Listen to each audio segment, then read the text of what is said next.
Hello, reality transurfers, the transurfing curious freaks and snails. I am Renee Garcia, and this is your reality transurfing express lesson of the day.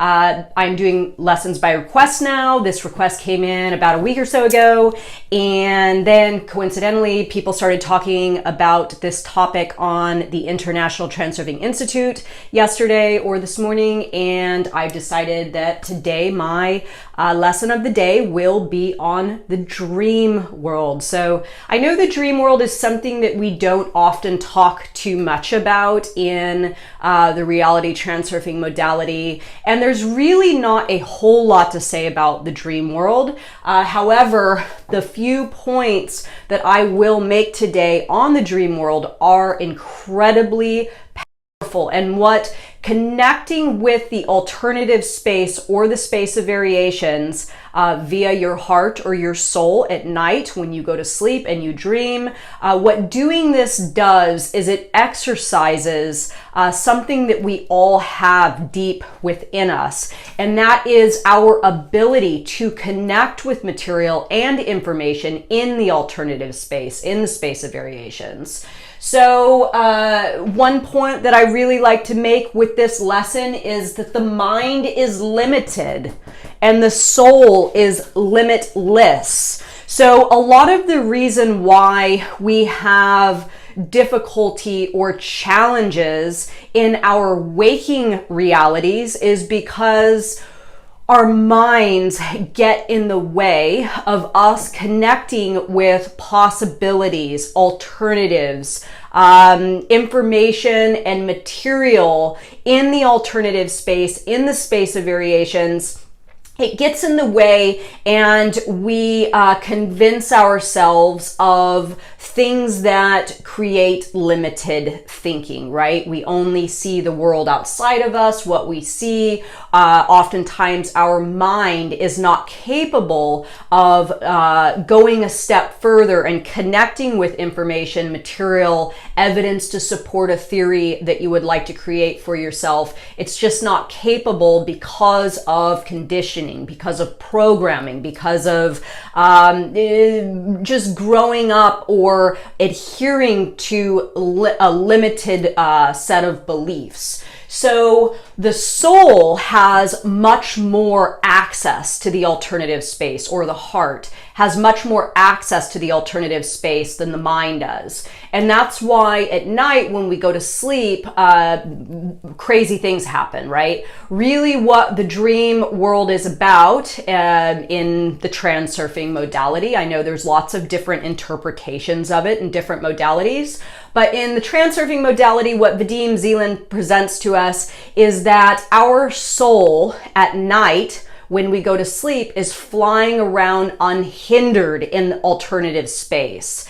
Vadim Zeland stresses that dreams are not to be interpreted, that you shouldn't waste time on dream interpretation. Dream interpretation can be fun, and if you want to, entertain yourself, then you can go about interpreting your dreams. I even give into it once in a while when I dream something crazy. I think, oh wow, what does that mean? But I know, because I believe in what Vadim Zeland says, that it's not a meaning, it's not a sign. It is simply you accessing an alternative track, another lifeline in the alternative space that you have not accessed in your waking reality. So if you go off somewhere in your dream, and let's say, you wake up and you think, oh wow, that was a crazy dream. This was the same about my reality, and this was the same, but then there were these strange people there, and other, conditions or circumstances or something are slightly off.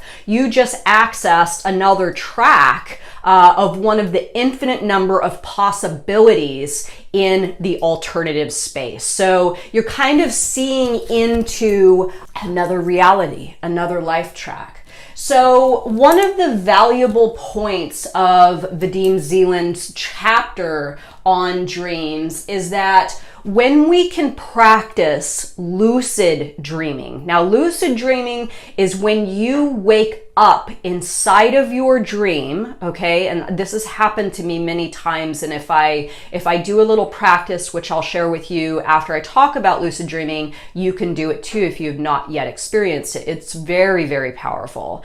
So what lucid dreaming is it's you waking up inside of your dream and having complete control over where you go, what you do. I have had some truly wild lucid dreams, and after I discovered transurfing, so when I was able to wake up within my dream, I realized that I had ultimate access to the space of variations. I could do anything, I could go anywhere, I could have anything, and I have had some really, really fun times lucid dreaming. But more than just it being fun, what it does is it allows me to practice really outer intention. My heart or my soul is sort of deciding or accessing a different script when I lucid dream, and it helps me to understand that I have the power to do that in my waking life as well. Because remember, the mind is limited, the soul is limitless. So when I have a lucid dream and I'm able to go anywhere, do anything, see anybody, have anything, I've done crazy things like driven Lamborghinis super fast and swam in a pool of gold coins and just all kinds of stuff, because I woke up, I realized that I was in a dream, I knew that I was capable of doing anything. And even though we can't do that as outrageously in our waking lives, because remember, you can do anything at night in the alternative space when you fly around in your lucid dream or however you're dreaming, you have access to all of it. But the one thing that you cannot do is you cannot bring material back with you. Okay, so I can't go find a bag of money, obviously, in my dream and then wake up and the bag of money is in my room with me or on my bed. However, I can then gain a sensation that I do have the ability to access that bag of money, okay? Now, even though it comes a lot easier and it's a lot more lucid and comes onto the track very easily in the dream, it does allow me access to that knowledge. So what I have used this point for, this lucid dreaming, a complete unhindered access to this alternative space at night, what I've used this for is I have actually set intentions. Now, before I go to sleep. Now, they don't oftentimes present the answers, or I don't meet up with my intention that night, but I sort of put in a request just the same way I do in my waking reality. So if I want a new project, okay, and I'm having a challenging time realizing it in the waking world, in my waking world, I can put in a request before I sleep, space of variations, alternative space, present to me something for me that I can do, a new project. And sometimes it happens, because remember, the soul has a greater access. The soul has a greater ability to connect with material or information in the alternative space in a much more simplistic and quick manner. So I will just read this briefly. This is something that I've wrote on the Dream World.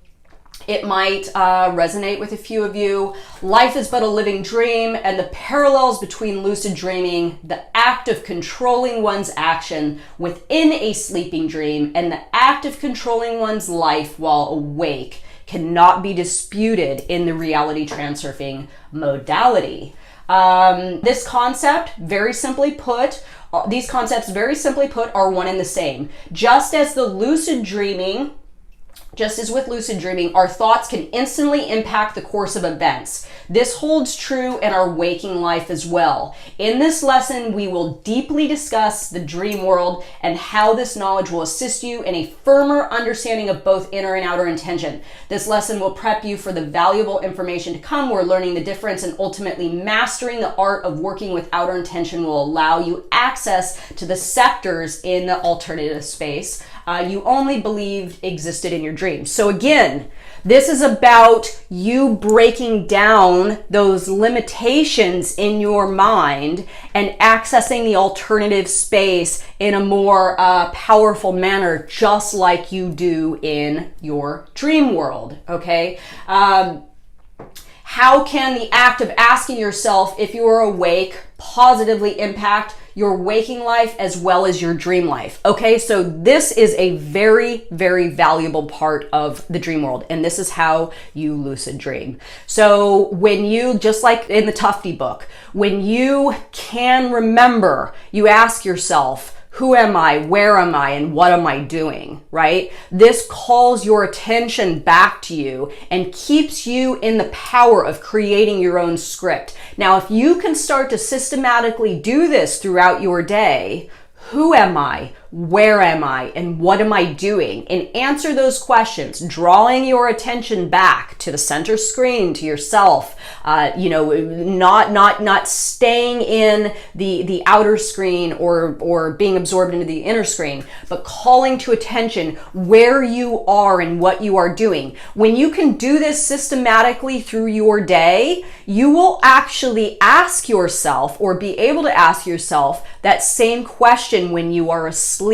So it takes a little bit of practice. You have to do it consistently. But one night when you're asleep, you will ask yourself, who am I, where am I, and what am I doing? And you will say, I am in a dream right now. And then that unlocks the door to you entering a lucid dream. Now, a lucid dream is fun, like I said, and there is a sensation or an essence of it that will stay with you long after you wake up. It is a very, very powerful, potent feeling that if you can grasp that and hold on to it, you can use that in your waking life to be more powerful. I have done this, and it is an awesome feeling. I mean, there's really, really, really nothing like it. No drug, no other technique, nothing compares to being able to lucid dream. It really is one of the most beautiful, most sensational experiences I've ever had. So remaining aware, just as in your dream life, you are the one who decides the rules of the game. Okay, you decide, again, just as in a dream, the role you want to play. So really what we're doing here is we're running parallels, okay? You want to be able to go after your waking life, your waking reality, in the exact same way you would in the dream world, in your dream life. The subconscious directly connects to the alternative space and the information it contains. The brain does not store information itself, but the address to where the information is located in the alternative space. So you're just going to another address. You're just going to another script, okay? The soul chooses a script that corresponds to the dreamer's thoughts and expectations. Dreaming is the virtual journey of the soul through the alternative space.